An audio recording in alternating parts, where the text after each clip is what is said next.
ஆமென். இன்றைய நாளிலும்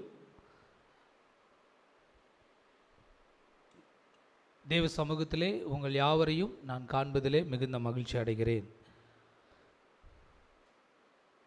இன்றைக்கு கர்த்தர் நம்மோடு கூட பரிசுத்த ஆவியானவர் பேசுகிறது என்னவென்றால், நாம் இப்பொழுது லெந்து நாட்களிலே நாம் இருக்கிறோம். ஆண்டவருடைய பாடு மரணங்களை நாம் நினைவு கூர்ந்து வரக்கூடிய நாட்களிலே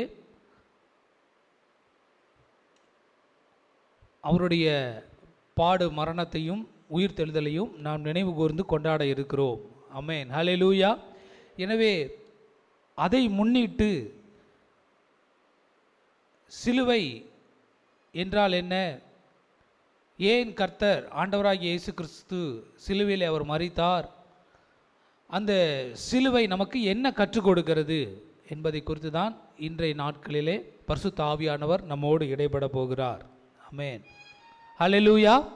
ஆமென். உற்சாகமாக நாம் கர்த்தருடைய வார்த்தையை நாம் கேட்போம். பாருங்கள், இயேசு கிறிஸ்து அவர் சிலுவையிலே அவர் மரித்தார். இந்த மரணம் என்பது, அவர் இந்த உலகத்திலே அவர் பிறந்தார், ஒரு 33 ஆண்டுகள் வாழ்ந்துட்டார். அவர் திடீரென்று என்ன செய்யல, அவர் என்ன மரிக்கவில்லை. எதாச்சா உடனே எல்லாம் உடனடியாக என்ன செய்யப்படவில்லை, நடக்கவில்லை. எல்லாம் முன்குறிக்கப்பட்டது என்று சொல்லி வேதம் நமக்கு கற்றுக் கொடுக்கிறது. நீங்கள் வேதத்திலே வேதாகமத்தினுடைய முதலிலிருந்து கடைசி வரைக்கும் நீங்கள் பார்த்தீர்கள் என்றால், இயேசு கிறிஸ்துவினுடைய மரணத்தையும் சிலுவையும் மிக தெளிவாக குறிப்பிடப்பட்டிருக்கிறது. ஆதியாகமம் 3ஆம் அதிகாரம் 15வது வசனத்திலேயே, எப்பொழுது ஆதி மனிதன் ஆதாம் அவன் பாவம் செய்தேனோ அப்பொழுதே என்ன செய்யப்பட்டிருக்கிறது, தீர்க்க தரிசனமாக அது உரைக்கப்பட்டிருக்கிறது. உனக்கும் ஸ்திரீக்கும் உன் வித்துக்கும் அவள் வித்துக்கும் பகையை உண்டாக்குவேன், அவர் உன் தலையை நசுக்குவார், நீ அவர் குதிங்காலை நசுக்குவாய். இந்த வார்த்தையானது இயேசு கிறிஸ்துவனுடைய மரணத்தை என்ன செய்யப்பட்டிருக்கிறது குறித்து தீர்க்க தரிசனமாக உரைக்கப்பட்டிருக்கிறது. அதே போல சங்கீதம் 22:1 நாம் பார்க்கிறோம், இயேசு சிலுவையிலே அவர் மரித்த பொழுது சொல்லப்பட்ட வார்த்தை தான், என் தேவனே என் தேவனே ஏன் என்னை கைவிட்டீர், எனக்கு உதவி செய்யாமலும் நான் கதறி சொல்லும் வார்த்தையை கேளாமலும் ஏன் தூரமாக இருந்தீர்.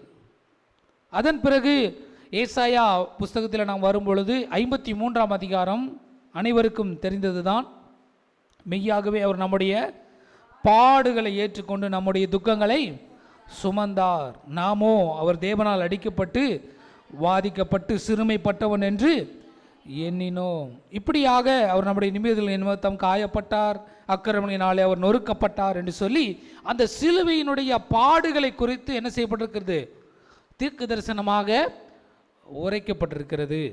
எனவே தான் அவர் என்ன செய்தார், அவர் சிலுவையிலே அவர் மரித்தார். ஸோ இப்படிப்பட்டதான அந்த சிலுவை மரணத்தை குறித்து இன்னும் அதோடு முடிந்து விடவில்லை. அவர் மரிச்சிட்டாரு, உயிர் தெழுந்துட்டாரு, அதுக்கப்புறம் பரிசுத்த ஆவியானவர் வந்தார், அப்போ சில நாட்கள் நடைபெற்றது. ஸோ அதெல்லாம் ஓகே.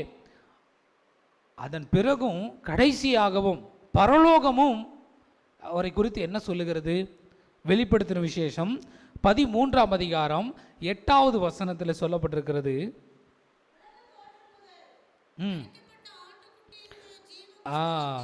உலக தோற்றம் முதல் அடிக்கப்பட்ட ஆட்டுக்குட்டியினுடைய ஜீவ புஸ்தகம். அப்ப இயேசு கிறிஸ்து அவர் ராஜாதி ராஜா, அவர் தேவனுடைய குமாரன் என்று சொல்லி அவரை குறித்து சொல்லாமல், பரலோகமும் இந்த சிலுவையினுடைய மேன்மை என்ன செய்யப்பட்டிருக்கிறது, சொல்லப்பட்டிருக்கிறது. என்னன்னு, இவர் உலக தோற்றத்திற்கு முன்பாகவே அடிக்கப்பட்ட ஆட்டுக்குட்டி. அப்படிதான் அவரை வரவேற்குதான். பார்த்தீங்களா, என் ஆட்டுக்குட்டி ஆனவரே என்று சொல்லி என்ன செய்யப்படுகிறது, தேவ ஆட்டுக்குட்டி இவர் என்று சொல்லி என்ன செய்கிறது? அந்த சிலுவையினுடைய மேன்மை, அவர் ஜீவ பலி என்பதை உயர்த்தி என்ன செய்யப்படுகிறது? பரலோகம் காண்பிக்கிறது. அல்லேலூயா, ஆமென். இப்படிப்பட்டதான மேன்மையான அந்த சிலுவை பாடுகள், அந்த சிலுவையை குறித்து நாம் எப்படி பார்க்கிறோம்? இன்னைக்கு அதை தான் நாம் தியானிக்க போகிறோம். இயேசு கிறிஸ்து இந்த உலகத்தில் வாழ்ந்த பொழுது அவரை நான் மரிக்க போகிறேன், அவர் நான் முன்குறிக்கப்பட்டபடியே நான் சிலுவையில் அறைய போகிறேன், நான் மரிக்க போகிறேன் என்பதை தன்னுடைய ஜனங்களுக்கு, அவர் கூட இருந்த சீஷர்களுக்கு எல்லாருக்கும் என்ன செய்திருந்தார்? சொல்லிக்கொண்டே தான் இருந்தார். அவர் மரிக்கும் வரைக்கும் என்ன செய்து கொண்டே தான் இருந்தார்? அவர் சொல்லிக்கொண்டே தான் இருந்தார். எல்லாம் திடீர்னு எல்லாம் எதிர்த்து என்ன செய்யப்படலை? அவர் நடக்கவில்லை. எனவே இப்படிப்பட்டதான இந்த சிலுவையை குறித்து தவறுதலாக புரிந்து கொண்டவர்கள் சிலர் உண்டு.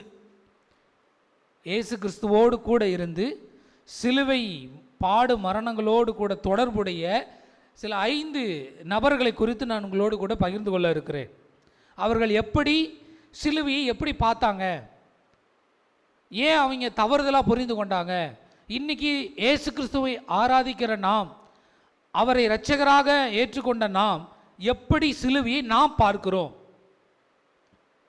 தியானிப்போமா? வாசிப்போம்.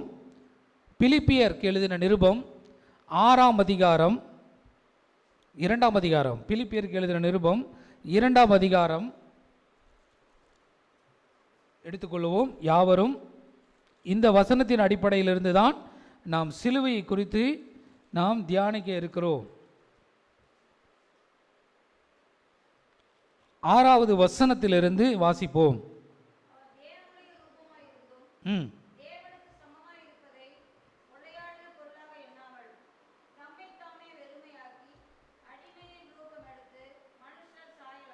ஆமென். ஹல்லேலூயா, ஹல்லேலூயா. முதலாவது சிலுவை நமக்கு என்ன கற்றுக் கொடுக்கிறது என்று சொன்னால், செல்ஃப் டினையல், சுய வெறுப்பு. அவர் குறித்து என்ன சொல்லுகிறது? தம்மை தாமே வெறுமையாக்கி. கவனிக்கிறீங்களா? இயேசு கிறிஸ்து சிலுவையிலே அவர் மரித்ததற்காக நான் ஏன் சிலுவையில் அறையப்பட்டேன் என்று சொல்லி மக்கள்கிட்ட சொன்னார். என்னன்னு? நான் சுயத்தை வெறுத்துட்டேன், என்னையே நான் வெறுத்துட்டேன்னு சொல்கிறார். ஏனென்றால் அதை குறித்து நம்ம தொடர்ந்து வாசிப்போமானால் என்ன சொல்லப்பட்டிருக்கிறது? தேவனுடைய ரூபமாக இருந்தும், அந்த 6வது வசனத்தில் சொல்லியிருக்குது, தேவனுடைய ரூபமாக இருந்தும் தேவனுக்கு சமமாக இருப்பதை கொள்ளையாடின பொருளாக எண்ணாமல். அவர் பரலோக ராஜ்யத்திலே தேவனுடைய வலது பார்சத்திலே அவர் தேவனுடைய குமாரனாக இருந்தார். நீங்கள் நினைக்கலாம், நீங்கள் நிறைய பேர் நினைக்கிறாங்க, இந்த சிலுவையை குறித்து என்ன நினைக்கிறாங்கன்னா, இயேசு கிறிஸ்து வெளியில் என்ன சொல்கிறாங்கன்னா, என்னங்க பெரிய ஆண்டவர், ஆண்டவர் சிலுவையில் எல்லாரும் அவரை அரைஞ்சு கொண்டுட்டாங்க, தன்னையே அவரால் காப்பாற்றிக்க முடியல, மக்களை காப்பாற்றிடுவாரா? ஒருத்தர்கிட்ட சுவிசேஷம் சொன்னால் அவங்க எப்படி சொல்கிறாங்க? அவங்களுடைய மனநிலைமை எப்படி இருக்கிறது? சிலுவையை குறித்ததான மனநிலை எப்படி இருக்கிறது? நல்லது பண்ணார். நிறைய பேர் இன்றைக்கி இந்த உலகத்தில் எத்தனையோ பேர் இயேசு கிறிஸ்துவை கடைபிடிக்கிறாங்க, அவருடைய போதனைகளை விரும்புகிறாங்க. ஏன் காந்தியடிகளே கூட என்ன செய்கிறாரு? அகிம்சை வழியில் என்ன செஞ்சார்? போராடினார். ஏன்? அவருக்கு ரொம்ப பிடிச்சது என்னென்னா அவருடைய இயேசு கிறிஸ்துனுடைய போதனை, அந்த மலை பிரசங்கம், இதெல்லாம் கடைபிடிக்கிறாங்க, ரைட். ஆனால் அவர் ஆண்டவரை ஏற்றுக்கொள்ளலை. காரணம் என்ன? இந்த சிலுவையை என்ன செய்கிறாங்க? அற்பமாக நினைச்சாங்க. சிலுவையை குறித்த உபதேசம் எப்படி இருக்குது? கெட்டு போகிறவர்களுக்கு பைத்தியமாக இருக்கிறது. ஆனால் ரட்சிக்கப்படுகிற நமக்கோ அது தேவ பலனாக இருக்கிறது. பாருங்க, வெளியில் சொல்கிறாங்க அவரே தன்னை காப்பாற்றிக்க முடியலைங்க, பெரிய கடவுளாக இருந்து. அவர் கடவுளா? அவர் உங்களை காப்பாற்றிக்குவாரா? உங்களை ரட்சிப்பாரா? இல்லை, தவறுதலாக புரிஞ்சுக்கிட்டீங்க. அவர் சிலுவை ஏன் மரித்தார்? உங்களை நீங்கள் வெறுக்கணும் என்பதை கற்றுக் கொடுக்கிறார். நான் பரலோக ராஜ்யத்தில் தேவனோடு கூட இருந்தேன், இந்த உலகம் படைக்கப்பட்ட பொழுதும் நான் இருந்தேன். நீங்கள் நினைக்கிறீங்க நிறைய பேர் அவர் ஏதோ இந்த உலகத்துக்கு வருவதற்காக படைக்கப்பட்டார், அவர் இருந்தார், அவர் குமாரனா அதான் வந்துட்டார். இல்லை இல்லை, உலக தோற்றத்திற்கு முன்பாகவே ஆதியிலே வார்த்தை இருந்தது, அந்த வார்த்தை தேவனாக இருந்த அந்த வார்த்தையானவர் தான் மாம்சமாகி என்ன செய்தார், இந்த உலகத்துக்கு வந்தார். அப்படிப்பட்ட இயேசு கிறிஸ்து அந்த பரலோக ராஜ்யத்தில் சிங்காசனத்தில் தன்னுடைய எனக்கு இந்த இடம் போதும் அப்படின்னு கொள்ளையாடின பொருளாக அதை எண்ணாமல் என்ன செய்தாராம், அந்த இடத்தை விட்டு ஒரு மனிதனுக்காக, இந்த மனிதனை மீட்கும்படியாக, அவனை பாவத்திலிருந்து மீட்டு அவனை ரட்சிக்கும்படியாக, பிசாசின் பிடியில் அவன் கிடக்கிறான், நரகத்தை நோக்கி போய் கொண்டிருக்கிறான், அவனை எப்படியாவது பரலோகத்துக்கு நேராக கொண்டு வந்து விட வேண்டும் என்று சொல்லி அவர் என்ன செய்தார், அவர் மனித ரூபமாய் இந்த உலகத்திலே தம்மை தாமே வெறுமையாக்கினார். ஹல்லேலூயா, ஹல்லேலூயா. இன்னும் வேதம் சொல்லுகிறது 2 கொரிந்தியர் 8ஆம் அதிகாரம் 9வது வசனம்.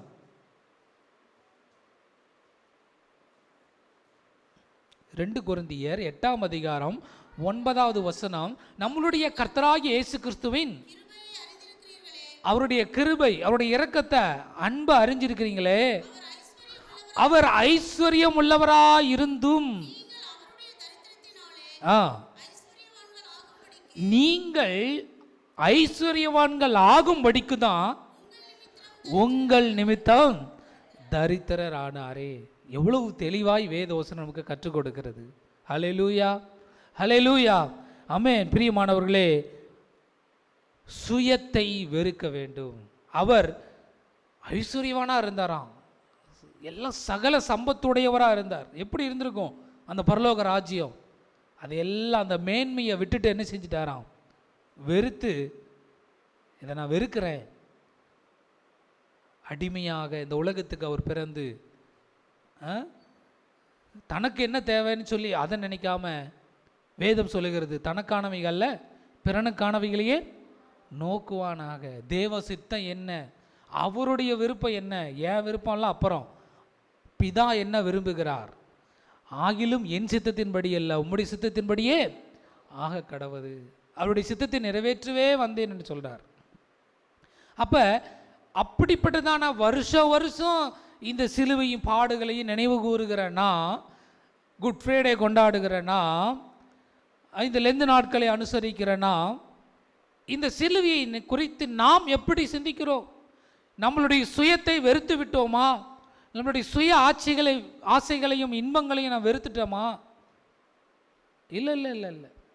எனக்கு என்ன தேவை, நான் எப்படி ஆகணும்னு விரும்புகிறேன், நான் என்ன வழியில் போகணும்னு நினைக்கிறேன், அதுதானே நம்ம யோசிக்கிறோம். என்னை குறித்து கர்த்தர் என்ன திட்டம் வைத்திருக்கிறார், என்னை குறித்து என்ன நோக்கம் வைத்திருக்கிறார், இந்த கிறிஸ்தவ வாழ்க்கையை எதற்காக கொடுத்தார், இந்த ரட்சிப்பை எதற்காக கொடுத்தார் என்று சொல்லி நமக்கு என்ன தேவைங்கிறத விட்டுட்டு, ஆண்டவரே நீர் என்ன என்னை கொண்டு சித்தம் வைத்திருக்கிறீங்க, என்னைக்காவது அப்படி நம்ம ஜெபித்திருக்கிறோமா? சிலுவை நமக்கு என்ன கற்றுக் கொடுக்கிறது? உன் சுயத்தை முதலாவது வெறுங்க. செல்ஃபிஷாக இருக்கக்கூடாது, சுயநலமாகவே யோசிக்கக்கூடாது. என் குடும்பம், என் வாழ்க்கை, என்னுடைய தேவை என்ன என்று சொல்லி அப்படியாகவே நம்ம என்ன செய்யக்கூடாது, இருக்க கூடாது. லூக்கா எழுதின சுவிசேஷம் 9ஆம் அதிகாரம் 23வது வசனத்தில் அவர் சொல்லுகிறார், பின்பு அவர் எல்லோரையும் நோக்கி, ஒருவன் என் பின்னே வர விரும்பினால், மகனே மகளே, நீ ரட்சிப்பை பெற்றுக்கொண்டு தேவனை ஆராதித்து அவருடைய வழியில் நடக்க வேண்டும் என்று சொல்லி நீ விரும்பிட்டினா, அவன் தன்னைத்தான் வெறுத்து தன் சிலுவை எடுத்துக்கொண்டு என்னை பின்பற்ற கடவன். ஹல்லேலூயா, ஹல்லேலூயா, ஆமென். தன்னைத்தான் வெறுத்து. உங்களுக்கு என்ன தேவை? என்னுடைய மைண்டில் நான் என்ன செட் பண்ணி வச்சுருக்கேன்? இன்றைக்கி அநேக வாலிப பிள்ளைகள் அப்படி தான் யோசிக்கிறீங்க. என் மைண்டில் என்ன தோணுதோ, எனக்கு எப்படி நான் என் வாழ்க்கையை அமைத்துக்கொள்ளணும்னு நினைக்கிறேனோ அந்த மாதிரி என்ன செய்யணும். அது படிப்பாக இருந்தாலும் சரி, எதிர்கால துணையாக இருந்தாலும் சரி, வேலையாக இருந்தாலும் சரி, எதாக இருந்தாலும் எல்லாவற்றையும் உங்கள் சுயத்தின்படி நீங்கள் முடிவெடுப்பீர்களானால் அதில் என்ன இருக்குது? எல்லாவற்றுக்கும் உங்கள் குடும்ப காரியமா, அல்லது உங்களுடைய ஊழிய காரியமா, அல்லது உன்னுடைய வேலை ஸ்தலங்களா, எதாக இருந்தாலும் எல்லாவற்றிலும் தேவ சித்தம் என்ன, அப்படி நாம் ஜெபிக்க வேண்டும். அதற்கு நாம் என்ன செய்ய வேண்டும்? முதலிடம் கொடுக்க வேண்டும். பிரியமானவர்களே, என் வாழ்க்கை போதும், நான் வாழ்ந்துட்டு இருக்கிற வாழ்க்கை சரிதான் இல்லை. 2 தீமோத்தேயு நிருபத்தில் 3ஆம் அதிகாரம் 1வது வசனத்திலிருந்தே நம்ம படிப்போமானால், இந்த கடைசி நாட்களில் வாழ்ந்து கொண்டிருக்கிற நாம், மேலே பாருங்க, இங்கே எல்லாம் உங்களுக்கு தெளிவாக சொல்லப்பட்டிருக்கிறது. ஸ்லைடு காமிங்க. இந்த டிவியிலே நமக்கு வசனங்கள் வருகிறது, கவனிங்க. ஆதலால் என் குமாரனே, நீ கிறிஸ்து இயேசுவில் உள்ள கிருபையிலே பலப்படு. 3ஆம் அதிகாரம் 2 தீமோத்தேயு 3ஆம் அதிகாரம் 1வது வசனம். மேலும் கடைசி நாட்களில் கொடிய காலங்கள் வரும் என்று. என்ன கொடிய காலம்? இந்த மக்கள் எப்படி இருப்பாங்களாம்? 1வது வசனம், மனுஷர்கள் எப்படி இருப்பாங்க? தற்பிரியராய். அதுவே போதும், ஃபஸ்ட்டு எடுத்தோன்னே சொல்லப்பட்டிருக்கு. எப்படி இருப்பீங்களா? தற்பிரியராய். தனக்கு என்ன பிரியம் இருக்குது, நான் எப்படி விரும்புகிறேன், என் வாழ்க்கையை எப்படி அமைத்து கொள்ளணும், என் குடும்பத்தை எப்படி கொண்டு போகணும், என் பிள்ளைகளை எப்படி பெரிய ஆள் ஆக்கணும், எல்லாம் எனக்கு தெரியுங்க. அவருடைய சித்தெல்லாம் ஒன்றும் கிடையாது. அவருடைய விருப்பமெல்லாம் நான் கேட்டு தெரிஞ்சுக்கணுங்கிற அவசியமும் கிடையாது. நான் ஜெபித்து அதை அறிந்து கொள்ளணுங்கிற அவசியம் கிடையாது. பிரியமான கர்த்தருடைய பிள்ளைகளே, உங்கள் பிள்ளைகளுக்காக ஜெபிக்கிறீங்களே, ஏசப்பா என் பிள்ளைங்களுக்காக நீங்கள் என்ன சித்தம் வச்சுருக்கிறீங்க, என் பிள்ளைங்க எப்படி படிக்கணும், எதை படிக்கணும், அல்லது அவர்கள் எப்படி, என்னுடைய வாழ்க்கை துணை எப்படி அமையணும், என்னைக்காவது ஆண்டவரிடத்தில் கேட்டிருக்கிறீங்களா? இல்லை அவங்க சொல்கிறாங்க, இவங்க சொல்கிறாங்க, அப்படி இருக்கிறாங்க, இப்படி இருக்கிறாங்கன்னு மற்றவங்களை பார்த்துக்கிட்டு எனக்கு அது மாதிரி ஆயிடணும் அப்படின்னு உங்கள் சுயம்போன போக்கில் உங்கள் குடும்பத்தையும் உங்கள் வாழ்க்கையையும் உங்களையும் நீங்கள் நிர்ணயித்து கொண்டு சுயத்தை வெறுக்காமல் உங்களை நீங்களே பிரியப்படுத்த பார்க்கிறீர்களா? ரோமருக்கு எழுதின நிருபம் 15ஆம் அதிகாரம் 3வது வசனத்தில் சொல்கிறாரு, முக்கியமான வசனம் பாருங்க. ரோமர் 15:3, கிறிஸ்துவும் தமக்கே பிரியமாய் நடவாமல்.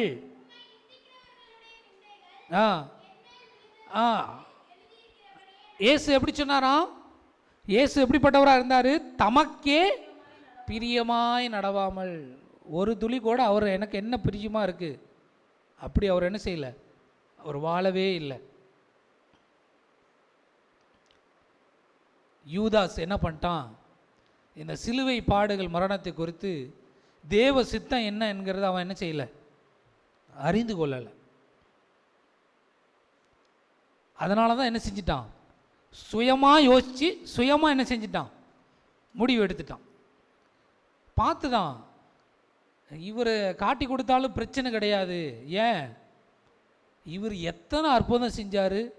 ஆசாரியர்கள் வேதபாரர்கள் இவரை பிடிக்க வந்தாங்க, டக்குன்னு என்ன செஞ்சிட்டாரு, மறைஞ்சு போயிட்டாரு.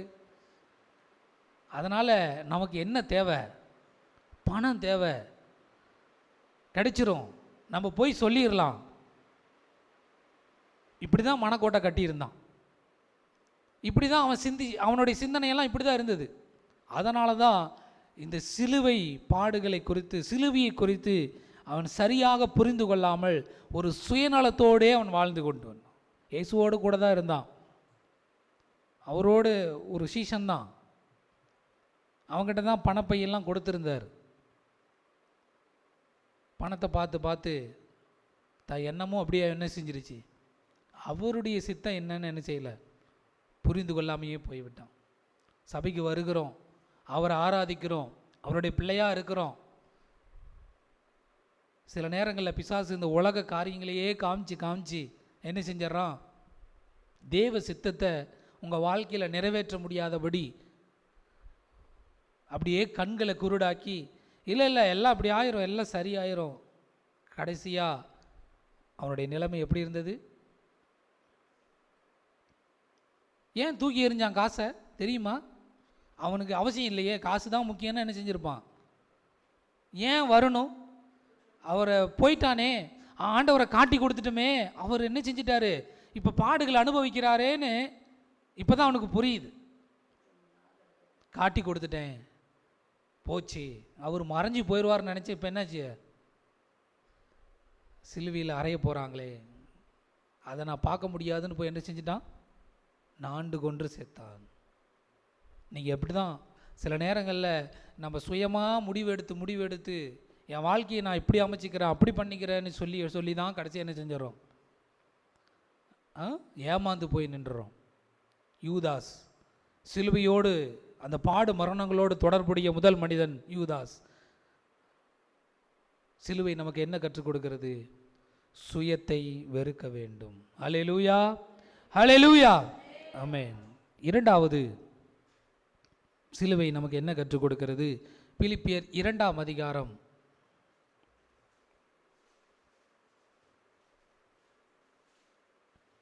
8வது வசனம்.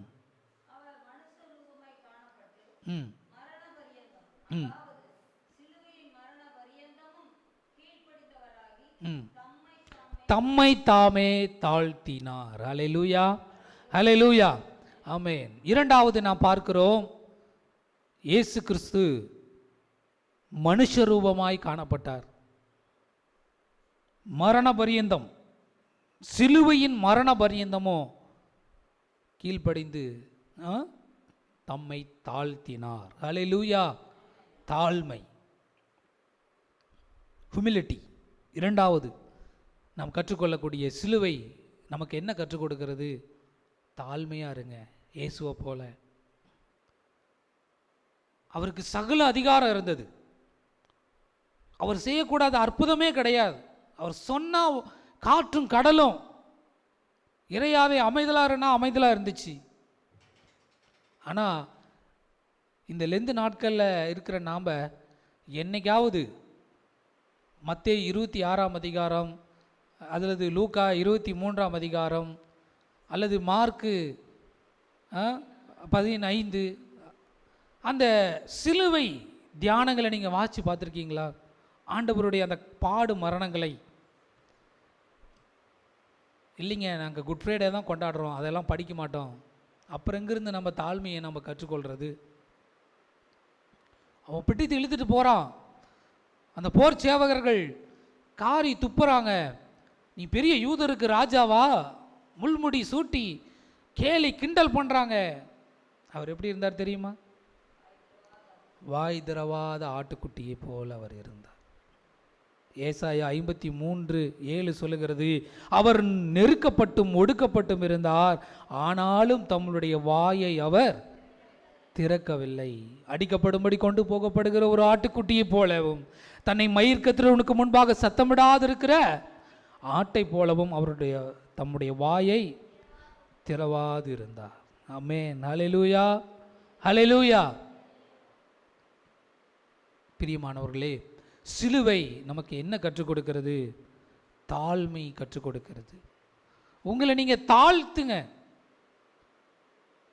இன்னைக்கு நிறைய ஈகோ பிரச்சனை. அவர் சொல்லுவா, பார்த்துக்கலாமா, அயலகத்தாரோட ஈகோ பிரச்சனை, வேலை செய்கிறவங்களோட ஈகோ பிரச்சனை, ஏன் குடும்பத்திலே ஈகோ பிரச்சனை. கணவன் தான் பெருசு, மனைவி தான் பெருசு. பார்க்கலாமா, நீ நான் சம்பாதிக்கிறானா, நான் சம்பாதிக்கிறேனா, பார்க்கலாம் நீயா நானா. தாழ்மை. மன்னிக்கிற இறுதியும் இருக்கா? நம்ம ஒருத்தருக்கு ஒருத்தர் மன்னிக்கிறோமா? அவங்க வந்து சாரி கேட்கட்டும் முதலாவது. இன்றைக்கி எத்தனை பேரோடு நம்ம பேசாமல் நம்ம ஈகோவை காமிச்சிட்டு இருக்கிறோம். ஆண்டவர் சொல்கிறாரு, உன் தேசத்துக்கு நான் சேமத்தை கொடுப்பேன்னு சொல்கிறார். எப்பொழுது? 2 நாளாகமம் 7ஆம் அதிகாரம் 14வது வசனம், என் நாமம் தரிக்கப்பட்ட என் ஜனங்கள் தங்களை தாழ்த்தி. அவர் நேரடியாக சொல்லியிருக்கலாம், நீங்கள் ஜெபம் பண்ணுங்க, உங்கள் பாவத்தை அறிக்கையிடுங்க, உங்கள் தேசத்துக்கு சேமத்தை கொடுப்பேன். ஆனால் முதலாவது சொல்கிறாரு, என் ஜனங்கள். முதலாவது நீங்கள் தாழ்த்துனீங்கன்னா தான் உங்கள் தேசத்துக்கே என்ன செய்வேன்? சேமத்தை கொடுப்பேன். ஒரு கிறிஸ்தவ ஜனம், அவருடைய நாமம் தரிக்கப்பட்ட ஜனம், அவருடைய பிள்ளைகள் உங்களை நீங்கள் தாழ்த்தி ஒப்பு கொடுத்தீங்கன்னா ஒரு தேசத்துக்கே சேமத்தை கொடுப்பேங்கிறவர், உங்களை நீங்கள் தாழ்த்துனீங்கன்னா உங்கள் குடும்பம் சந்தோஷம் அடையாதா? உங்கள் குடும்பம் ஆசீர்வாதமாக இருக்காதா? உங்கள் திருச்சபை சேமம் அடையாதா? உங்களுடைய எதிர்கால வாழ்க்கை, உங்கள் பிள்ளைகளுடைய வாழ்க்கை சேமம் அடையாதா? சிலுவை நமக்கு என்ன கற்றுக் கொடுக்கிறது? உங்களை நீங்கள் தாழ்த்துங்க. நான் தாழ்மையாக இருந்தேன்.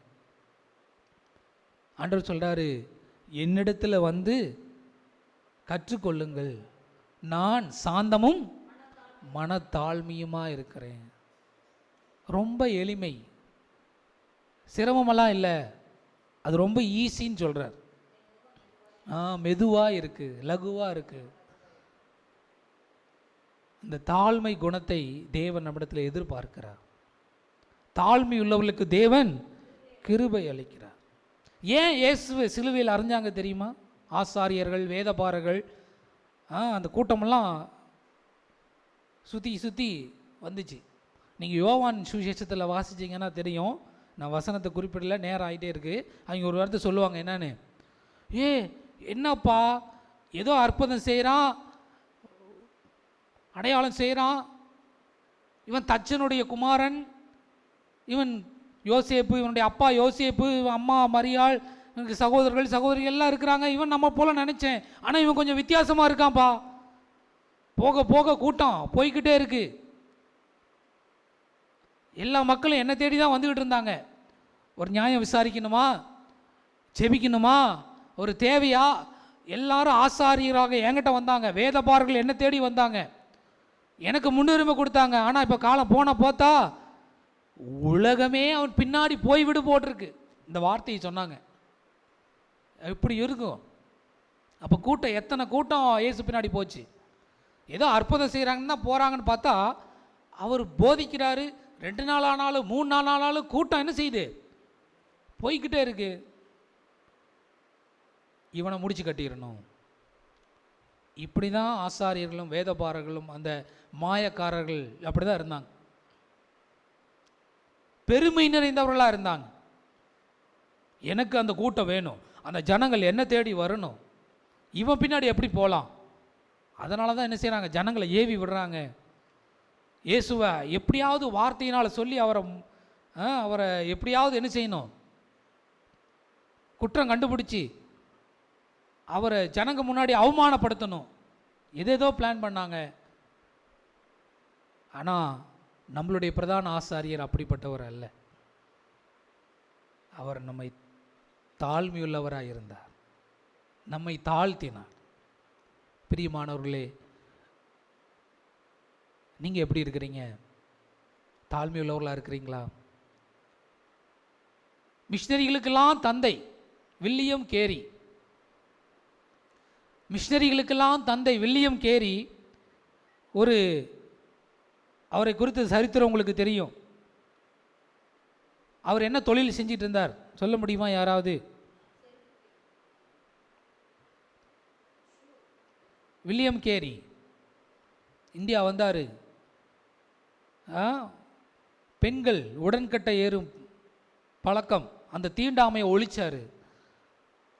அவர் இந்தியாவுக்காக பண்ணாத பிரயாசமே இல்லை. மக்களுக்காக அவ்வளவு அடிகளையும் அவமானங்களையும் கஷ்டங்களையும் பாடுகளை சகிச்சார். அங்கிருந்து இந்தியாவுக்கு வந்ததுனால பிள்ளைகளெல்லாம் இழந்தார். மனைவி ஒரு பைத்தியம். அவர் எவ்வளோ தாழ்மையாக இருந்தார் தெரியுங்களா? அவரை கூட்டத்தில் அறிமுகப்படுத்துகிறாங்க. என்னன்னு, இவர் காலணியை தயாரிக்கிறவர் என்று சொல்லி அறிமுகப்படுத்துகிறாங்க. அவர் என்ன சொன்னார் தெரியுமா? இல்லைங்க, இவர் தவறாக சொல்லிட்டாரு. நான் காலணி தயாரிக்கிறவன் இல்லை, நான் பழைய செருப்புகளையும் பழைய காலணிகளை நான் பழுது பார்க்கிறவன். எப்படிப்பட்ட தாழ்மை பார்த்தீங்களா வில்லியம் கேரிக்கு. இன்றைக்கி நாம் இந்த தாழ்மையை நாம் நினைக்கிறோமா, உணர்கிறோமா? சில ஊழியங்களை செய்கிறோம் ஆண்டவருக்காக, அதுவே எல்லாரும் என்னை பெருமையாக பேசணும். பெருமை, இந்த பெருமை என்கிற எண்ணம் நமக்குள்ளே வரவே கூடாது. உறவுகள் மத்தியில் கேவலமாக பேசுகிறாங்களா, ஆண்டவருக்காக நிற்கும் பொழுது இல்லை ஏதாவது உங்களை தாழ்த்தி பேசுகிறாங்களா, அமைதியாக இருங்க. ஏன் எதுக்கு எடுத்தாலும் சண்டை போடுறீங்க? ஏன் பேசுகிறீங்க? ஏன் உங்கள் அயலகத்தாரோடு கூட பக்கத்தில் இருக்கிறவங்களோட என்ன சண்டை? அதை தான் ஆண்டவர் கற்றுக் கொடுத்தாரா? அவருடைய சிலுவையை தியானிக்கிற நீங்கள் ஏன் உங்களால் அதை கேட்டுட்டு அமைதியாக இருக்க முடியல? ஏன் அவங்களுக்காக ஜெபிக்க முடியல உங்களால்? நீ என்னாடி என்ன அப்படி பேசுறது? வரப்பு சண்டை, வாய்க்கா சண்டை, சாக்கடை சண்டை, வீட்டில் நான் மரத்துலேருந்து என்னுடைய மரத்துலேருந்து எப்படி நீ பறிச்சிட்டு போகலாம்? இப்படி சின்ன சின்ன பிரச்சனைக்கெல்லாம் சண்டை, சொந்தக்காரங்களோட, உறவுகளோட, குடும்பத்தாரோட. ஏன் உங்களால் தாழ்மையாக இருக்க முடியல? கணவன் மனைவிக்கிட்ட என்ன ஈகோ, பிள்ளைகளோடு கூட என்ன ஈகோ? சிந்திச்சு பாருங்க. அவருடைய சிலுவை பாடு மரணங்களை நினைவு கூறுகிற நீங்கள் இந்த தாழ்மையை நீங்கள் கற்றுக்கொள்ளுங்க. இனியாவது வாய்க்கு வாய் பேசாமல், சண்டை போடாமல். அவங்க பேசினா பேசிட்டு போகிறாங்க. உங்கள் சகோதர சகோதரிகளை பேதுரு கேட்டார், எத்தனை வருஷம் மன்னிக்கிறது? 7 தரமா? 7 தரம் இல்லை, 70 தரம் மன்னி. ஆண்டவர் மன்னிக்கிற ஊழியத்தை தான் உங்களுக்கு காமிச்சிட்டு போனார். ஸோ சிலுவை நமக்கு தாழ்மையை கற்றுக் கொடுக்கிறது. பெருமையாக இருந்தோன்னா, பிசாசு பெருமையாக இருந்து தான் விழுந்து போனான். லூசிஃபர் அவனும் அந்த பெருமையை எல்லாருக்கும் கொடுத்து தான் என்ன செஞ்சுட்டு இருக்கிறான்? நரகத்துக்கு நேராக இழுத்து கொண்டு போய் கொண்டிருக்கிறான். எனவே உங்களை தாழ்த்துங்கள். மூன்றாவதாக சிலுவை நமக்கு என்ன கற்றுக் கொடுக்கிறது? எபேசியருக்கு எழுதின நிருபம் 2ஆம் அதிகாரம் 4 மற்றும் 6, 4, 5, 6 வசனங்கள். ம் ம் ம் ஈவு. அல்லேலூயா, ஆமென். அக்கிரமங்களில் மரித்தவர்களாய் இருந்த நம்மை கிறிஸ்துவுடனே கூட உயிர்ப்பித்தார். ஏன் அவர் கிருபையினாலே ரட்சிக்கப்பட்டோம்? அவர் சொல்றாரு, தேவனோ இரக்கத்தில் ஐஸ்வர்யம் உள்ளவராய் நம்மில் அன்பு கூர்ந்ததினாலே. மூன்றாவது, சிலுவை நமக்கு என்ன கற்றுக் கொடுக்கிறது? அன்பு மற்றும் தியாகம். அன்பும் தியாகமும் நமக்கு வேண்டும். ஆமென். அல்லேலூயா, அல்லேலூயா, ஆமென். அப்படி அன்பு எப்படிப்பட்டதாக இருக்கிறதா? எபேசியர் 3ஆம் அதிகாரம் 18 19 வசனங்கள் முடிய. எபேசியர் 3:18 வாசிங்க. அன்பின் அகலமும் நீளமும் ஆழமும் உயரமும் இன்னதென்று உணர்ந்து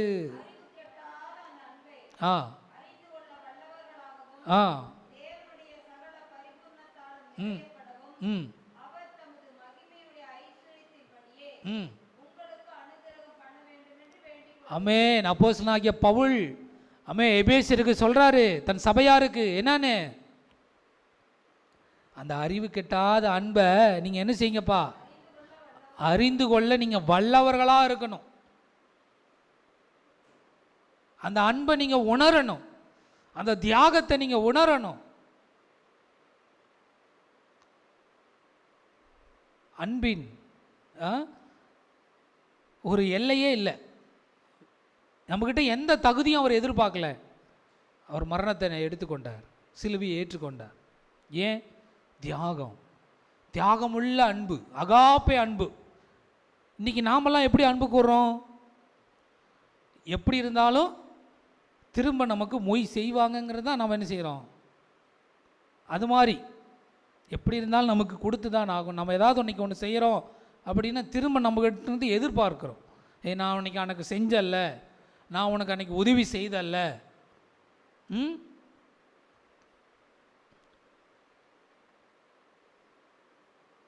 அன்பு முதலாவது பார்த்தோம், யூதாசுக்கிட்ட சுய வெறுப்பு இல்லை. இரண்டாவது பார்த்தோம், ஆசாரியர்கள் வேதபாரர்கள்லாம் சிலுவையில் அறைஞ்சாங்க. ஏன்? அவங்களுக்குள்ள பெருமைங்கிற எண்ணம் இருந்தது, தாழ்மை இல்லை. மூன்றாவதாக மரியாள் என்கிற ஸ்திரீ அந்த சிலுவையோடு கூட தொடர்புடையவளாக இருந்தா. பார்த்தீங்களா? நீங்கள் வாசிங்கன்னா தெரியும். யோவான் எழுதின சுவிசேஷம் 12ஆம் அதிகாரம் 3 முதல் வசனங்களை நீங்கள் வாசிச்சிங்கன்னா,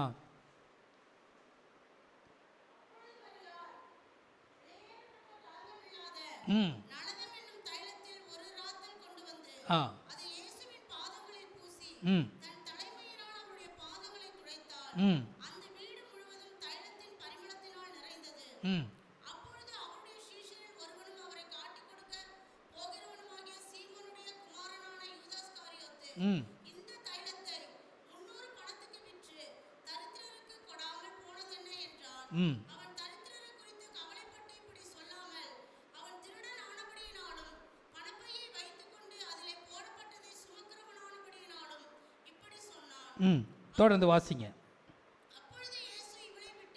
இவளை விட்டுவிடு, என்னை அடக்கம் பண்ணும் நாளுக்காக வைத்திருந்தாள். அப்ப சிலுவையோடு அவள் என்ன செய்திருக்கிறாள்? மரியாள் தொடர்புடையவளா இருந்தாள். அவளுக்கு இருந்தது என்னது? அடுத்த வசனம்.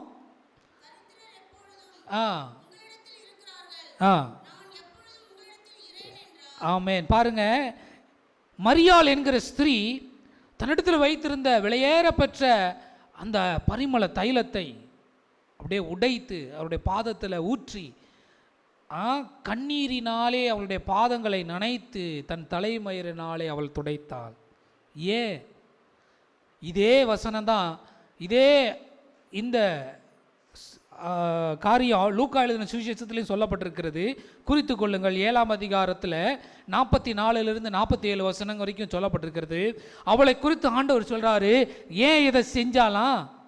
இவள் என்னிடத்தில் மிகவும் அன்பு கூர்ந்தாள். ஹல்லேலூயா, ஹல்லேலூயா, ஆமென். அதனால தான் அவர் சொல்றாரு, என்னப்பா இவ்வளோ பெரியதான தைலம், இதையெல்லாம் விட்டுருந்தா எவ்வளோ காசு கிடைச்சிருக்கும், அந்த காசை வச்சு எப்படியெல்லாம் நாம் ஊழியத்தை செஞ்சுருக்கலாம், தரித்திற்கு கொடுத்துருக்கலான்னு யூதா சொல்கிறாப்புல. ஆனால் அவள் சொல்கிறா, இவளின் பாடு மரணங்களையும் நான் அடக்கம் பண்ணப்பட போகிறேன் என்பதையும் இவள் என்ன செய்கிறாள்? நினைத்து இந்த காரியத்தை அவள் செய்திருக்கிறா. அவளை தொந்தரவு பண்ணாத, இவள் என்கிட்ட அன்பு கூர்ந்திருக்கிறா. இந்த சுவிசேஷம் எங்கெங்கெல்லாம் சொல்லப்படுகிறதோ இவளை குறித்தும் என்ன சொல்லப்படும்? இவள் அன்பு கூர்ந்த இந்த விதங்களையும் சொல்லப்படும். அவளுக்குள் இருந்தது அந்த அன்பு மட்டுமல்ல, அந்த அன்போடு கூட இருந்தது தியாகம். தனக்குன்னு வைத்திருந்த அந்த தைலத்தை, விலையேறப்பெற்ற அந்த பண மதிப்புள்ள அந்த தைலத்தை அவள் உடைத்து என்ன செய்தாள்? ஊற்றிவிட்டாள். உங்ககிட்ட அந்த அன்பு இருக்குதுங்களா? சிலுவையும் பாடு மரணங்களை நினைவு கூற போகிற நாம் இந்த அன்பு நம்மக்கிட்ட இருக்கா? இல்லை. என்ன பண்ணுறதுங்க, ரட்சிக்கப்பட்டுட்டேன், ஆண்டவரை ஏற்றுக்கிட்டேன், வேறு வழி இல்லை, எங்கள் வீட்டுக்காரர் ஏற்றுக்கிட்டாருங்க, அதனால வந்துட்டேங்க, சூழ்நிலைங்க, அதனால் சபைக்கு வந்துட்டேங்க. அட இன்னைக்கு போகலின்னா என்ன ஆகிறது? ஃபோன் பண்ணி தொந்தரவு பண்ணுவாங்க, கேட்பாங்க, என்ன பண்ணுறது? வந்து தானே ஆகணும். இப்படி வரமா? இல்லை, அவர் எனக்காக சிலுவையில் அவர் அடிக்கப்பட்டார், அவர் எனக்காக என்ன மீட்கும்படி தான் அவர் வந்தார், அவருடைய வார்த்தையை நான் கேட்கணும் இல்லையா? அப்படிங்கிற அந்த அன்போடு கூட நம்ம வந்திருக்கிறோமா? இன்னைக்கு எப்படி ஆண்டவரை நேசிக்கிறோம்? முழுவரு ஜபம் வா, உபவாச ஜபத்துக்கு வா, ஐயய்யா தொந்தரவு பண்ணிகிட்டே இருக்கிறாங்களே, கேட்டுக்கிட்டே இருக்கிறாங்களே. ஆத்தும பாரம் இருந்தால் இது கடைசி காலம், ஆண்டவருடைய வருகைக்கு ஆயத்தப்படுகிற நேரம் என்கிற அந்த ஆண்டவரை காண என்கிற அந்த அன்பு நமக்கு வேணும் பிரியமானவர்களே. அதைத்தான் சிலுவை நமக்கு கற்றுக் கொடுக்கிறது. இவ்வளவாய் உலகத்தில் அன்பு கூர்ந்தார். எதையும் கட்டாயமாகவோ அல்லது சடங்காச்சாரமாகவோ அல்லது ஞாயிற்றுக்கிழமையானா போயாக வேண்டும் என்கிற சம்பிரதாயத்துக்காகவோ யாரும் தயவு கூர்ந்து வராதீர்கள் பிரியமானவர்களே. ஆண்டவர் மேலே வைத்த அந்த அன்போடு வாங்க. ஆண்டவர் அதைத்தான் சொல்லுகிறாரு. நீ 10 கட்டளையும் கடைபிடிக்கணும்னு நீ நினைக்காத. நீ 2 கடைபிடி போதும். உன் தேவனாய கர்த்தரிடத்தில் முழு இறுதித்தோடும் முழு ஆத்மாவோடும் முழு மனதோடும் நீ அன்பு கூறுவாயாக. அன்பு கூற கடனாளியாக இருங்க. பிரதான கட்டளை இதை செஞ்சாவே எல்லாம் என்ன செய்ய முடியும். நான் மனைவிக்கிட்ட அடிக்கடி சொல்லுவேன், சமைக்கும் போது எப்படி சமைக்கணும். பெண்ணா பிறந்துட்டோம், சமைச்சு தொலையணும், அப்படி சமைக்கக்கூடாது. லவ்வோடு சமைக்கணும், அன்பாக சமைக்கணும். எதை செஞ்சாலும் அன்பாக செய்யணும். சபைக்கு வரோமா, ஊழியத்தை செய்கிறோமா, அன்பாக செய்யணும். ஆண்டவர் மேலே வைத்த பிரியத்தில் அந்த அன்பில் செய்யணும்.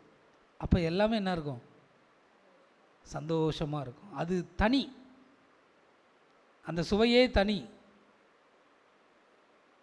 யாரும் உங்களை கட்டாயப்படுத்தி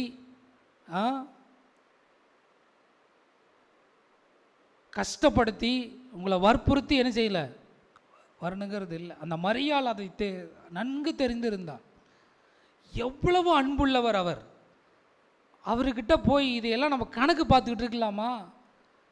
அவருடைய சிலுவையில் அறைய போகிறார், அவர் அடக்கம் பண்ணப்பட போகிறார். அதுக்குள்ளேயே என்ன செஞ்சிடணும், அவருடைய பாதத்தை முத்தம் பண்ணிடணும். எப்படி இன்னைக்கு நாம் எப்படி இருக்கிறோம்? வாஞ்சையோடு தாகத்தோடு ஜெபிக்கிறோமா? வாலிப பிள்ளைகளை நீங்கள் பெற்றோர் ஏதாவது சொல்லுவாங்க, திருச்சபை சொல்லணும்னு கட்டாயப்படுத்தி நம்ம ஜெபிக்கிறோமா? நினச்சி பாருங்கள். ஒவ்வொரு காரியத்தையும் நீங்கள் உங்களிடத்து ஆண்டவர் எதிர்பார்க்கிறது அந்த அன்பு, தியாகம். கொடுங்க. வெளியேற பெற்றது எதுவாக இருந்தாலும் ஆண்டவருக்காக கொடுத்துருங்க. யாரும் கட்டாயப்படுத்தி காணிக்க போடணும், மிஷினரி காணிக்க கொடுக்கணும், ஊழியத்தை தாங்கணும் இல்லை. அவர் எப்படி தியாகத்தோடு அந்த ஊழியத்தை செஞ்சார், சிலுவை ஏற்றுக்கொண்டார். சிலுவை நமக்கு தியாகத்தை கற்றுக் கொடுக்கிறது. நீங்கள் ஆண்டவருக்காக கொடுத்து நீங்கள் தரித்திரராக நிச்சயம் ஆக மாட்டீங்க. அவர் நிச்சயம் கணக்கு வச்சிருப்பார். தியாகமாக செய்யுங்க ஊழியத்தை. தியாகமாக ஆண்டவருக்கு என்று கொடுங்கள். இன்றைக்கி நிறைய திருச்சபைகளில் விசுவாசிகள்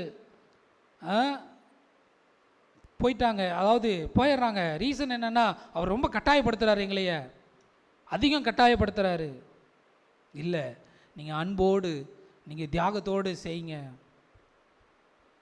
சில நேரங்களில் எங்களுக்கு ஆசீர்வாத இளைஞர் இயக்கத்துலேயும் இந்த தியாகத்தை குறித்து நிறைய சொல்லிடுவாங்க. வேலை இருக்குது, குடும்பம் இருக்குது, திருச்சபை ஊழியம் இருக்குது, இதெல்லாம் இருக்குதாங்க. ஆனாலும் தியாகத்தோடு இந்த மிஷனுக்காகவும் செலவிடுங்க, நேரம் செலவிடுங்க. சில நேரங்களில் நேரத்தை கொடுக்க வேண்டியதாக இருக்கும், தியாகம் பண்ணுங்க. சில நேரங்களில் பணத்தை இழக்க வேண்டியதாக இருக்கும். யூத்துங்களை கூட்டிகிட்டு போகும் பொழுது, வாலிப பிள்ளைங்களை இந்த மீட்டிங் நடத்தும் பொழுது சில காரியங்கள் செலவு பண்ணதாக இருக்கும், எக்ஸ்ட்ரா பண்ணதாக இருக்கும். ஆல்ரெடி கொடுத்துட்டு தான் இருக்கிறேன், இன்னும் கொடுக்க வேண்டியதாக இருக்குது. இல்லை, தியாகம் பண்ணி தான் ஆகணும். ஏனென்றால் ஆண்டவர் நமக்காக தியாகமுள்ள அன்பை கொடுத்தாரு அப்படின்னு கற்றுக் கொடுப்பாங்க. எனவே நீங்களும் இந்த அன்பு தியாகமுள்ளதாக இருப்பதாக, மாயமற்றதாக இருக்கக்கூடாது. எல்லாரும் பார்க்குறாங்க, ஏதாவது கேட்பாங்கன்னு சொல்லி அந்த அன்பு ஒரு மாயமாலமுள்ளதாக இருக்கக்கூடாது. மாயமற்றதாக இருக்க வேண்டும், உண்மையுள்ள அன்பாக இருக்க வேண்டும். ஹல்லேலூயா, ஆமென். மரியாள் அப்படிப்பட்ட அன்புள்ளவளாக இருந்தால். 4வதாக, ஆண்டவர் சிலுவை பாடு மரணம் நமக்கு எதை கற்றுக் கொடுக்கிறது? பிலிப்பியர் 2 அதிகாரம் 8வது வசனம். அவர் மனுஷ ரூபமாய் காணப்பட்டு மரண பரியந்தம், அதாவது சிலுவையின் மரண பரியந்தம் கீழ்ப்படிந்தவராகி. கீழ்ப்படிதல். சிலுவை நமக்கு என்ன கற்றுக் கொடுக்கிறது? கீழ்ப்படிதலை கற்றுக் கொடுக்கிறது.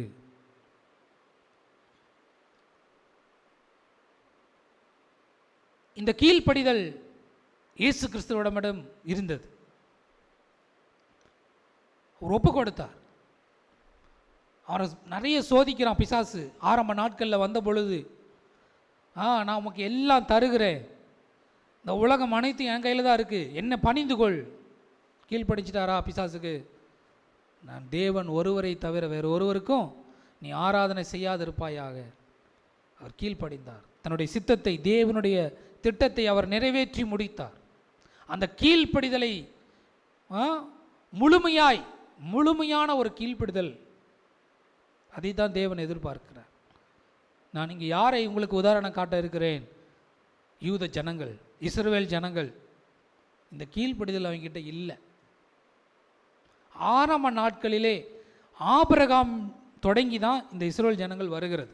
ஆபிரகாம் தான் கீழ்ப்படிதலுக்கு மிகப்பெரிய உதாரணம். இஸ்ரவேல் ஜனங்கள் இன்றைக்கும் ஆண்டவரை நோக்கி கூப்பிடும் பொழுது எப்படி ஜெபம் பண்ணுவாங்க? ஆபிரகாமின் தேவனும் ஈசாக்கின் தேவனும் யாக்கோபின் தேவனுமாக இருக்கிற எங்கள் ஆண்டவர். அந்த சிந்தை இருக்குல்ல? அப்போ கீழ்ப்படிதல் ஆபிரகாமை போல இருக்கா? எப்படி டெஸ்ட் பண்ணாரு? நீ தேவனுக்கு பயப்படுகிறவன், எனக்கு முற்றிலும் கீழ்ப்படுகிறவன் சொன்னார். எப்ப? ஈசாக்கை பலி செலுத்தும் பொழுது. சகல ஆஸ்தியும் உடையவனாக இருந்தான், ஆனாலும் பரதேசியாக தான் இருந்தான். எனக்கு இன்னும் ஒன்றும் இல்லைங்க, எல்லாம் அங்கே இருக்கு. குமாரனை தானே கேட்குறாரு, கொடுக்குறேன். முற்றிலும் கீழ்ப்படைந்தான். அதை தொடர்ந்து வந்தாங்க ஜனங்கள். யாக்கோபு இஸ்ரவேலாக மாறுது. அப்படியே ஜனங்கள் பெருகிறாங்க. அவரும் சொன்னார் என்னன்னு, மோசேக்கு அப்புறம் யோசுவா எல்லாரும் சொல்கிறாங்க. உபாகம புஸ்தகம் 11ஆம் அதிகாரம் 27, 28 வசனங்களை நம்ம படிக்கிறோம். உபாகமம் 11, 27, 28. இன்று நான் உங்களுக்கு கற்பிக்கிற உங்கள் தேவனாய் கர்த்தரின் கற்பனைகளுக்கு கீழ்ப்படிந்தீங்கன்னா ஆசீர்வாதம். எங்கள் தேவனாகிய கர்த்தரின் கற்பனைகள் கீழ்ப்படியாமல் இன்று நான் உங்களுக்கு விதிக்கிற வழியை விட்டு விலகி நீங்கள் அறியாத வேறு தேவர்களை பின்பற்றீங்களானால் சாபம் வரும். அப்போ கீழ்ப்படிதல் தான் மெயின் தீம். அது சொல்லிட்டார். நீங்கள் கீழ்ப்படிஞ்சிங்கன்னா ஆசீர்வாதம், கீழ்ப்படியலினா சாபம். கீழ்ப்படிஞ்சாங்களா? எங்கே கீழ்ப்படிஞ்சாங்க? 400 வருஷம் பழைய ஏற்பாட்டுக்கும் புதிய ஏற்பாட்டுக்கும் இடைப்பட்ட நாட்கள். கர்த்தருடைய வார்த்தை இல்லை, வசனம் இல்லை, தீர்க்க தரிசனம் இல்லை, எதுவுமே இல்லை. அப்படியே ஜனங்கள் என்ன ஆயிடுச்சு? எப்படி ஆசாரியர்கள் வேதபாரர்கள் என்ன சொல்கிறாங்களோ அதை கேட்டுக்கிட்டு என்ன செஞ்சிட்டு இருந்தாங்க? இதுதான் அப்படின்னு சொல்லி பலி செலுத்திக்கிட்டு பாவம் செஞ்சுக்கிட்டு இப்படியே தான் இருந்தாங்க. அடிமைத்தனத்தில் தான் இருந்தாங்க. உடனே இயேசு வந்தார். இயேசு அற்புதம் செய்கிறாரு. அப்பப்பா 5 அப்பத்து 2 மணி 5000 பேரை கொண்டு போஷிக்கிறாரு. சூப்பர். மரித்தவனை லாசரை உயிரோடு எழுப்பிட்டாரு. போடு தூக்கு, இவர் தான் ராஜா, கொண்டு போயிடலாம். ரோம அரசாங்கத்திலிருந்து அவரை விடுதலை ஆக்கி நமக்கு ஒரு புதிய ரட்சிப்பை கொடுத்துருவாரு. வாழ்க, தேவாதி தேவனே வாழ்க அப்படின்னு சொல்லி எல்லாம் உயர்த்தினாங்க. அதே வாய் தான் என்ன சொல்லிச்சு? அதே வாய். ஏன்? ஆண்டவர் ராஜாவாக வருவார்னு பார்த்தா அவரை பிடிச்சிட்டு போயிட்டாங்க. அவர் ஒன்றுமே செய்யலை. வந்து தேவாலயத்தையும் கள்ளர் குகைகளையும் கிடக்குதுன்னு சொல்லி எல்லாத்தையும் அடித்து உதச்சி பலி செலுத்தக்கூடாதுன்னு சொல்லி என்ன செய்கிறாரு? இப்படி பண்ணிட்டாரே. அங்கே போய் ரோமர்களோடு சண்டை போடுவார்னு பார்த்தா எங்களோடு சண்டை போடுறாரு. இவர் நமக்கு உகந்தவர் அல்ல. இவரை சிலுவையில் அறையும், சிலுவையில் அறையும். இது வேறு ஆசாரியர்கள் அந்த வேதபாரர்கள் சொல்லுங்க, அவரை சிலுவையில் அறையும் சொல்லுங்க. இல்லை, பரபாசு வேண்டாம். அவன் வேண்டாம், இவனையும் சிலுவையில் அரைச்சிடலாம். கீழ்ப்படிதல் இல்லை.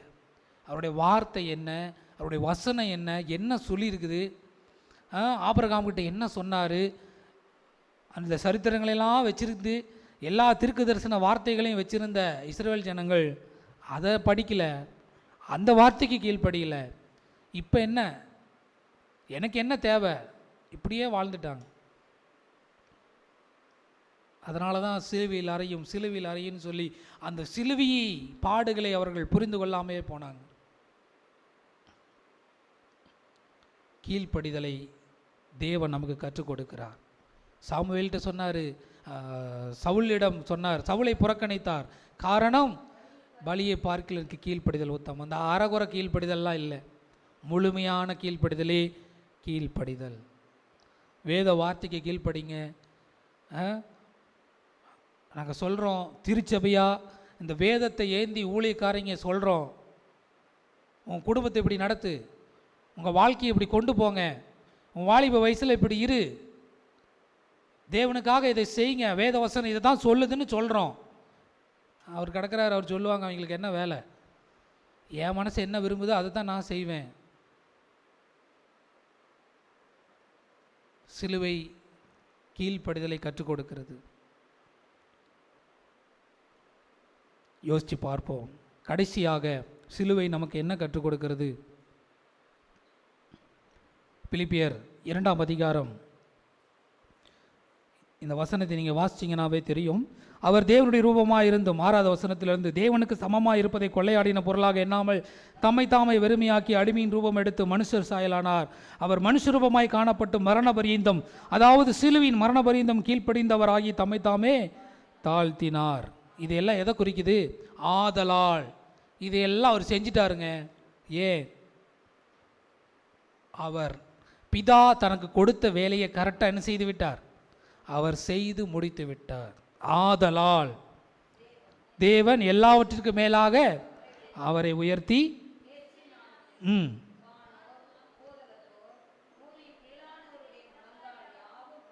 முடங்கும்படிக்கு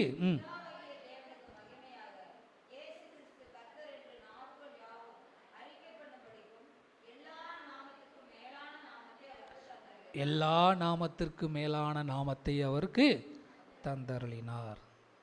ஃபோக்கஸ், உங்களுடைய ஃபோக்கஸ் என்னவா இருக்கு? இயேசு கிறிஸ்துவனுடைய ஃபோக்கஸ் என்னவா இருந்துச்சு? நான் ஏன் வந்தேன்? ஏதோ அற்புதம் செய்யணும், ராஜாவாக இருக்கணும், எல்லா ஜனங்களை நான் உயர்த்தணும். நான் நெவர். என் ஃபோக்கஸ் சிலுவை. நான் மரிக்க வேண்டும். நான் இந்த ஜனங்களுக்காக கிருபாதார பலியாக தேவனால் கைவிடப்பட்ட நான் பாவியாக தொங்கணும். முழு பாவத்தையும் ஆதாம் தொடங்கி இனி பிறக்க போகிற எல்லா குழந்தைகள், எல்லா மனிதர்களுடைய பாவத்திற்கும் ஒரே பலி நான் தான். இந்த சித்தம் நிறைவேற வேண்டும் என்று சொல்லி, இந்த தரிசனம் நிறைவேற வேண்டும் என்று சொல்லி, அதே ஃபோக்கஸில் அவர் முடிவாக இருந்தார்.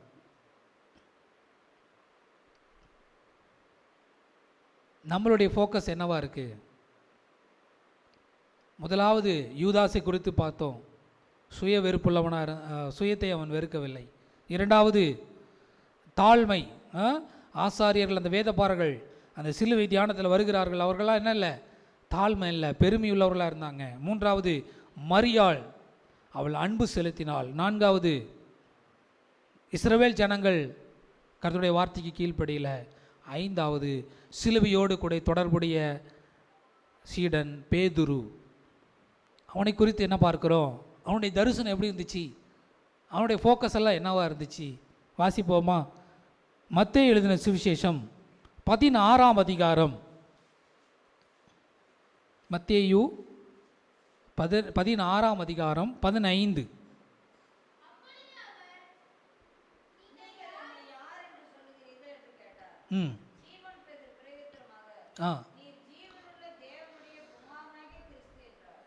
பாருங்க, பேதுருவை பற்றி இங்கே சொல்லப்பட்டிருக்கிறது. அவர் சொல்கிறாரு, எல்லாரும் என்னை யாருன்னு சொல்கிறாங்க? நீர் எலியாங்கிறாங்க, ஒரு சிலர் என்னன்னு சொல்கிறாங்க, எரேமியா பெரிய தீர்க்கதரிசின்னு சொல்கிறாங்க, என்னென்னமோ சொல்கிறாங்க. யோவான் ஸ்நானகன் என்றும் எலியா என்றும் சிலர் எரேமியா என்றும் தீர்க்கதரிசிகளில் ஒருவர் என்று இப்படியெல்லாம் சொல்கிறாங்க. பேதுரு, நீங்கள் என்ன யாருன்னு சொல்கிறீங்க அப்படின்னு சொல்லி சீசரில் பார்த்து கேட்ட உடனே பேதுரு உடனே சொல்லிட்டாரு, நீர் ஜீவனுள்ள தேவனுடைய குமாரனாகிய கிறிஸ்து. அப்படின்னு என்ன அர்த்தம்? நீங்கள் தான் எங்களை மீட்கக்கூடிய இரட்சகர், ரட்சிப்பை தருகிறவர் அப்படின்னு சொல்லிட்டார். உடனே ஆண்டவர் சொல்கிறாரு, யோனாவின் குமாரனாகிய சீமோனே, நீ பாக்கியவான், மாம்சமும் இரத்தமும் உனக்கு இதை வெளிப்படுத்தவில்லை. நீ என்ன செஞ்சிருக்க? பரலோகத்திற்கு பிதாவே உனக்கு இதை என்ன செஞ்சிருக்காரு? வெளிப்படுத்தி இருக்கிறார். ஆமே, ஹல்லேலூயா. சொல்கிறாரு, இந்த கல்லின் மேலே நான் சபையை கட்டுவேன் அப்படின்னு பேதுரு என்ன செய்கிறாரு? அவர் உயர்த்தி என்ன செய்கிறாரு? பேசுகிறாரு. இப்படியே போயிட்டுருக்குது. அடுத்தது 21வது வசனத்தில் அதை தொடர்ந்து வாசிச்சிங்கன்னா அவர் சொல்கிறாரு,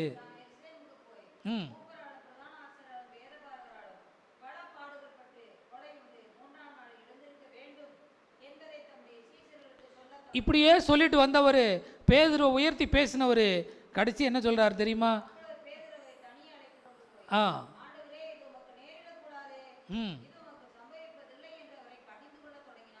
ஃபோக்கஸ் மாறிடுச்சு. எனக்கு பின்னாக போ சாத்தானே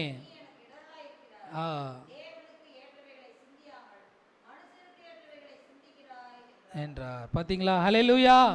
ஆமே. ஃபஸ்ட்டு சொன்னார், மாம்சமும் ரத்தம் வெளிப்படுத்தலை, பிதா உனக்கு வெளிப்படுத்தினார், வெரி குட்னாரு.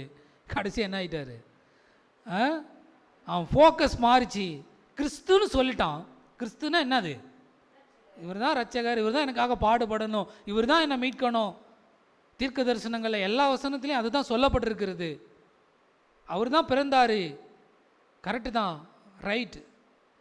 அப்படியே சொல்ல அவர் சொல்கிறாரு, நான் எருசலேமுக்கு போக போகிறேன், இப்போ பாடுபட போகிறேன், நான் சிலுவையில் அறைய போகிறாங்க, நான் மறிக்க போகிறேன், ஆனாலும் 3ஆம் நாள் உயிரோடு எழுந்துருவேன்னு சொல்கிறாரு. தனியாக கூட்டிகிட்டு போய் இதெல்லாம் நடக்கக்கூடாது, எப்போயும் நீங்கள் எங்க கூடவே இருக்கணும், நீங்கள் ராஜாதி ராஜா. ஃபோக்கஸ் மாறிடுச்சு. உடனே சொன்னார், அப்பாலே போ சாத்தானே, நீ தேவனுக்கு ஏற்றவர்களை சிந்திக்காமல் மனிதர்களுக்கு ஏற்றவர்களை சிந்திக்கிறாய். சிலுவை நமக்கு என்ன கற்றுக் கொடுக்கிறது? உங்கள் ஃபோக்கஸ் என்ன? இந்த பூமிக்குரியவைகளை அல்ல. எப்போ ஆண்டவரை ஏற்றுக்கொண்டு இரட்சகராக அவரை ஏற்றுக்கொண்டோமோ, அந்த ரட்சிப்பின் சந்தோஷத்தை உணர்ந்தோமோ, அந்த சந்தோஷத்தை நீங்களே வச்சுக்கிட்டு இருக்கணுங்கிறது கிடையாது. உங்கள் ஃபோக்கஸ் மாறணும். என்னன்னு சில நேரங்களில் நிறைய சொல்கிறாரு இல்லையா, பவுல் சொல்கிறாரு, நீங்கள் பரம அழைப்பின் பந்தய பொருளுக்காக லக்கை நோக்கி ஓடுங்க. உங்கள் ஓட்ட பந்தயத்தில் ஓடும் பொழுது நீங்கள் வேடிக்கை பார்த்துக்கிட்டு, இல்லை எனக்கு வெற்றி வரும், இல்லை அவங்க உயர்த்தி பேசுகிறாங்க, யாரெல்லாம் எனக்கு அப்படின்னு சொல்லிட்டு நீங்கள் மற்ற காரியங்களை நோக்காமல் அந்த லக்கு என்ன அதை நோக்கி ஓடுங்க. பின்னாக பாராதீங்க, பின்னிட்டு பார்க்காதீங்க, இச்சி அடக்கத்தோடு ஓடுங்க. ஆனால் பிசாசு என்ன செஞ்சிடறான்? ரட்சிப்பை கொடுத்துட்டான், ஆண்டவரை ஏற்றுக்கொண்டோம், ஆனால் ஆசையை காட்டுறான். உலக ஆசைகள், சிற்றின்பங்கள், பணம், வீடு, ஆஸ்தி எத்தனை காமிக்கிறான்.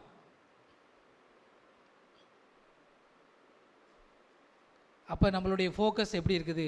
தரிசனம் என்ன இருக்குது? ஆண்டவர் தரிசனத்தை அழகாக நிறைவேற்றி முடிச்சுட்டு போயிட்டார். இன்றைக்கி அந்த சிலுவையை தியானிக்கிற நாம், உங்களுடைய ஃபோக்கஸ், உங்களுடைய தரிசனம் என்ன? ஆண்டவருக்காக நான் ஆத்துமாதாயம் செய்வேன், நான் ஊழியத்தை செய்வேன், என்னுடைய தாளந்துகளையும் என்னுடைய திறமைகளை ஆண்டவருக்காக கொடுப்பேன். இல்லை புதைச்சி வைக்கிறோமா, எனக்கு ஒன்றும் தெரியாது, முடிந்ததை செய்யுங்க. ஆண்டவருக்காக என்ன செய்யணுமோ, உங்கள் ஒவ்வொருவருக்கும் ஒரு தரிசனம் இருக்குது, நோக்கம் இருக்குது. ஹல்லேலூயா, ஹல்லேலூயா, ஆமென். கடைசியாக அந்த ஆகாய் தீர்க்க தரிசன புஸ்தகத்தில் இந்த ஃபோக்கஸை குறித்து அன்று சொல்கிறாரு. ஆகாய் 1ஆம் அதிகாரம் 4, 5 ஆகிய வசனங்களை நம்ம வாசிப்போனா, ஆகாய் 1, 4வது வசனம். இந்த வீடு பாழாய் கிடக்கும்போது நீங்கள் மச்சு பாவப்பட்ட உங்கள் வீடுகளில் குடியிருக்கும்படியான காலம் இதுவோ, இப்போதும் சேனைகளின் கர்த்தர் சொல்லுகிறார், உங்கள் வழிகளை சிந்தித்து பாருங்கள். கிறிஸ்து இயேசுவில் இருந்த சிந்தையே உங்களிலும் இருக்க கடவுது. பாபிலோன் தேசத்தில் அடிமையாக இருந்தீங்க. கோரேஸ்ங்கிற மன்னனால் விடுதலையாகி வந்தாச்சு.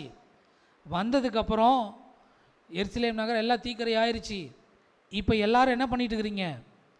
உங்களுக்குன்னு அழகாக வீடு இருக்குது, மச்சு பாவப்பட்ட வீடுகளில் குடியிருக்கிறீங்க. ஆனால் தேவனுடைய வீடு எப்படி இருக்குது? பாழாய் கிடக்கிறது என்று சொல்லி செருபாபேல் என்ன செய்கிறாரு? தீர்க்கதரிசியின் மூலமாக, ஆகாய் தீர்க்கதரிசியின் மூலமாக சொல்கிறாரு, கர்த்தருடைய ஊழியத்தை செய்ய வேண்டாமா? எழுந்து கட்டுவோம் வாருங்கள் என்று சொல்லி செருபாபேல் தேவனுடைய ஆலயத்தை கட்டினது போல இன்னைக்கு உங்கள் வீட்டுக்காகவும் உங்களுக்காகவும் உங்கள் தேவைக்காகவும் ஓடிட்டு இருக்கிறீங்களே, எப்போ தேவனுடைய ராஜ்யத்தை கட்டுவதற்காக ஓட போகிறீங்க? எப்போ இன்னும் நரகத்தை நோக்கி ஓடிக்கொண்டிருக்கிற ஜனங்களுக்காக, அவர்களை மீட்கும்படியாக, அவர்களும் இந்த ரட்சிப்பை அறிந்து கொள்ளும்படியாக எப்பொழுது அந்த தரிசனத்தை நோக்கி ஓட போகிறீங்க? அதுக்காக தான் நீங்கள் அழைக்கப்பட்டீங்க. பவுல் எப்பொழுது ரட்சிக்கப்பட்டாரோ, நான் உமக்காக என்ன செய்ய சித்தமாக இருக்கிறேன்னு ஒப்பு கொடுத்தாரோ, அதை கடைசி வரைக்கும் அவர் செய்து முடித்து போனார். நல்ல போராட்டத்தை போராடினேன், விசுவாசத்தை காத்துக்கொண்டேன், ஓட்டத்தை அவன் முடிச்சிட்டேன்னு சொன்னார். எப்பொழுது நீங்கள் இந்த தரிசனம், இன்றைக்கி நிறைய பேருக்கு இந்த ஃபோக்கஸ் மாறிடுது. நிறைய வராங்க, இந்த ஊழியத்தை செய்யணும், அவருக்காக அப்படி செய்யணும் இப்படி செய்யணும்னு ஆரம்ப நாட்களில் ஊழியத்தை ஆர்வமாக செய்கிறாங்க. இன்ட்ரெஸ்ட்டாக ஆதியிலிருந்து அந்த அன்பு இருக்குது. கடைசி என்ன ஆயிடுது? நாட்கள் செல்ல செல்ல செல்ல உலகம் இழுக்குது, ஆசை இழுக்குது, பண ஆசை இழுக்குது. அவங்க இப்படி மாடி மேலே மாடி கட்டிட்டாங்க, அவங்க இப்படி பண்ணிட்டாங்க.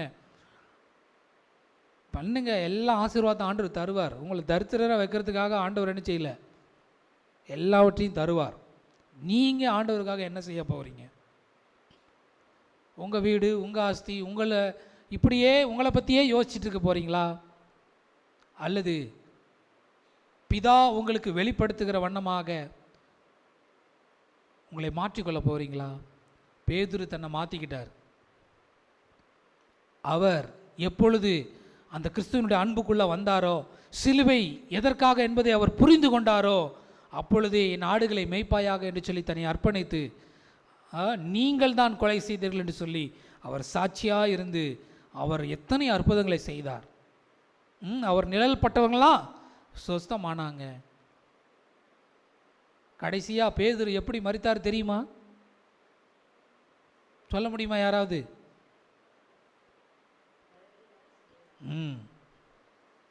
என்னை நேராக சிலுவையில் அரைஞ்சி சாகடிக்காதீங்க, அந்த அளவுக்கு நான் தகுதி இல்லை ஆண்டவரை போல, என்னை தலைகீழாக சிலுவையில் அறைந்து கொள்ளுங்கள்.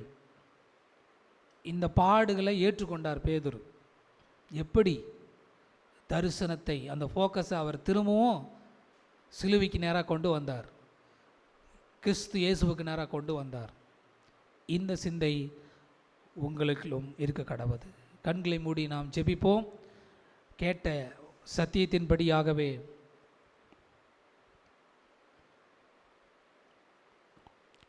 சிலுவை நமக்கு என்ன கற்றுக் கொடுக்கிறது? சுய வெறுப்பு, தாழ்மை, அன்பும் தியாகம், கீழ்ப்படிதல், தரிசனத்தை நிறைவேற்றுதல். இயேசு கிறிஸ்து எப்படி இந்த உலகத்திலே வந்து முடிந்தது என்று சொல்லி அவர் சிறப்பாக எல்லாவற்றையும் தரிசனத்தை செய்து முடித்து விட்டு போனாரோ, அதே போல அவருடைய பாடு மரணத்தை நினைவு கூறுகிற நாம் வரக்கூடிய நாட்களில் அப்படிப்பட்டதான ஆராதனைக்குள்ளாக நாம் கடந்து வருகிற நாம் இந்த சிந்தை எனக்குள்ளே இருக்கிறதா என்று சொல்லி இந்த லெந்து நாட்களிலே இன்னும் நம்மை அர்ப்பணிப்போம், நம்மை ஒப்பு கொடுப்போம். தாழ்மை குணம், இயேசு கிறிஸ்துவை போல தாழ்மை சிந்தை நமக்குள்ளே இருக்கிறதா? சுயத்தை வெறுக்கிறேனா? நம்மை அர்ப்பணிப்போம்.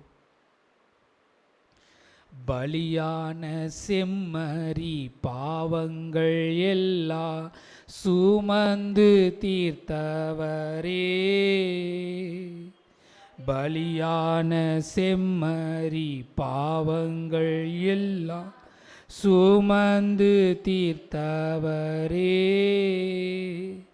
பரிசுத்த ரத்தம் எனக்காக அல்லோ, பாக்கியம் பாக்கியமே. பரிசுத்த ரத்தம் எனக்காக அல்லோ, பாக்கியம் பாக்கியமே. பரிசுத்தரே படைத்தவரே, ஆராதனை ஆராதனை. பரிசுத்தரே படைத்தவரே, ஆராதனை ஆராதனை. எத்தனை இன்னல்கள் என் வாழ்வில் உம்மை பிரியேனையா. எல்லாரும் சொல்லுவோம். ஆம் தகப்பனே, என்னை ஒப்பு கொடுக்கிறப்பா. இரத்தமே சிந்தி சாட்சியாய் வாழ்வே, நிச்சயம் நிச்சயமே. இரத்தமே சிந்தி சாட்சியாய் வாழ்வே, நிச்சயம் நிச்சயமே. இரட்சகரே இயேசுநாதா, ஆராதனை ஆராதனை. இரட்சகரே இயேசுநாதா, ஆராதனை ஆராதனை.